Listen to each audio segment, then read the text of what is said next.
Alright, next we're going to do a 1988 Porsche 951 water pump timing belt balance belt replacement. So unhook your battery. I just unhooked the negative, and this is me with a 22mm socket, and I'm turning the engine over on the crank pulley, clockwise rotation, and I am looking into the little camshaft window to make sure that that little line marks up with that little nipple up in the top.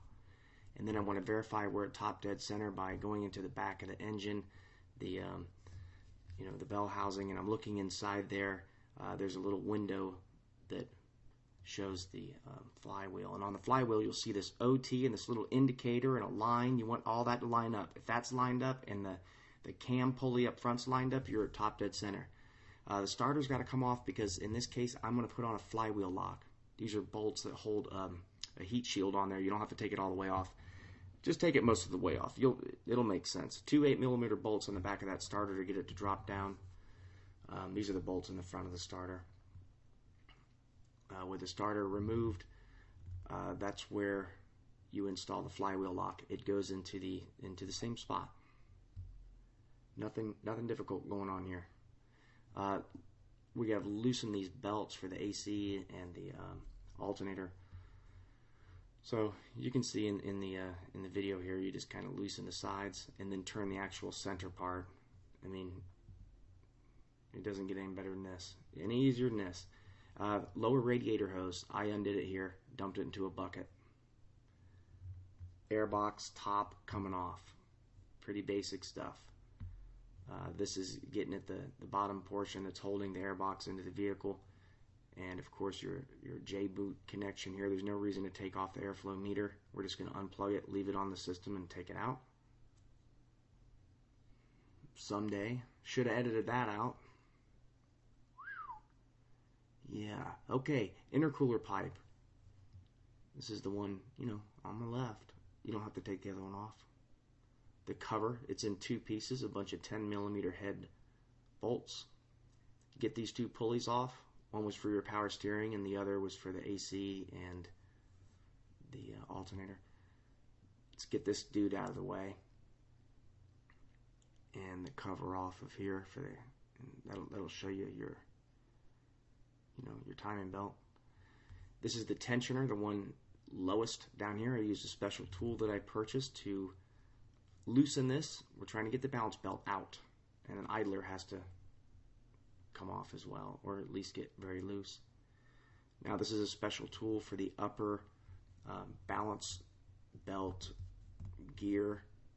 Look at these lines, these little marks. There's a mark in the back of it. It points right up to a mark in the back of that guard in the back, the black housing. The zero will point almost straight up in the air. It'll be a little bit to the left, and then there's a bottom one.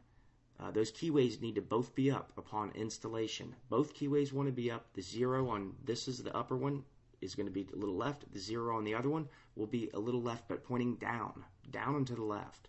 You'll see the marks where it lines up against the back of that cover.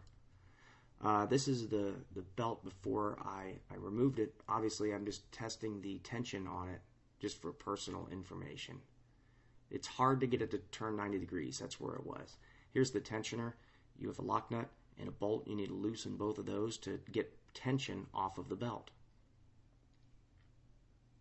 Once that's done, now there's no tension. Now I'm using a special tool to get full tension on it, to completely make it with no tension and lock it into place so that I can remove it. And there are 3 bolts that hold it. Neither one of them have anything to do with the loosening or tightening of the device. So forget about those two and get it out. They're kind of hidden, and in the next scene I'm just going to show you the unit once it's pulled out to show you where they are. So here's one here, there's the other one, and there's the other one. They're in a triangular formation, and there's one in the middle that you don't have to worry about that. So it's 1, 2, 3, and get that thing out of there. Also, we're removing this little protective guard above the water pump pulley, and then that belt should come right out. Now we're just working on removing the rear portion of that cover. part right up against the engine block. So, series of bolts. I think there are four. There are four holding that on, if I remember right. Now, while the water pump's on the car, I'm taking this idler pulley off. Here's the new water pump. There are 11. 1. Just count with me. 2, 3, 4, 5, 6, 7, 8, 9, 10, 11. 11 bolts holding on. Take all your hoses off of your old one. And then after all the bolts are out, pull it out of there. Now we're switching parts from the old one to the new one. I'm not switching this thermostat, but I ended up with a new one, but I wanted to check it out. Now we're just cleaning up our area for our new water pump. Installing the new water pump with a nice new gasket, which came with it.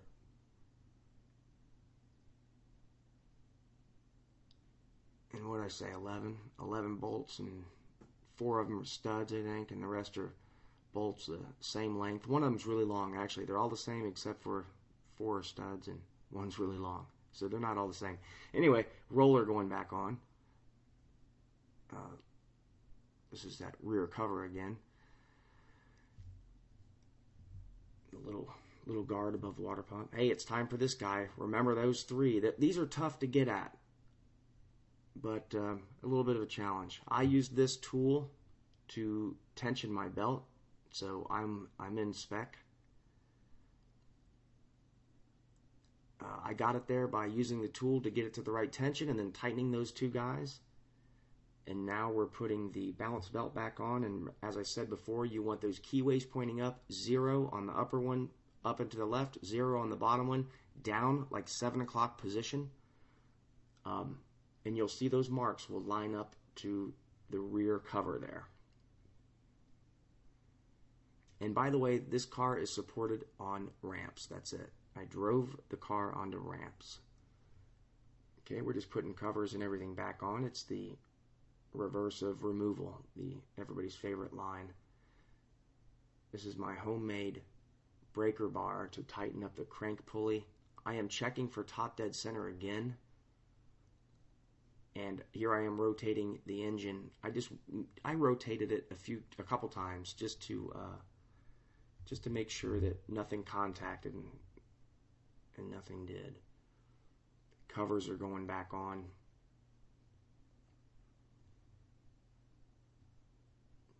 Distributor back on. And what else is going on? Here's the vent tube for the little belt housing, if you will. Intercooler pipe. Air box is going back in and everything.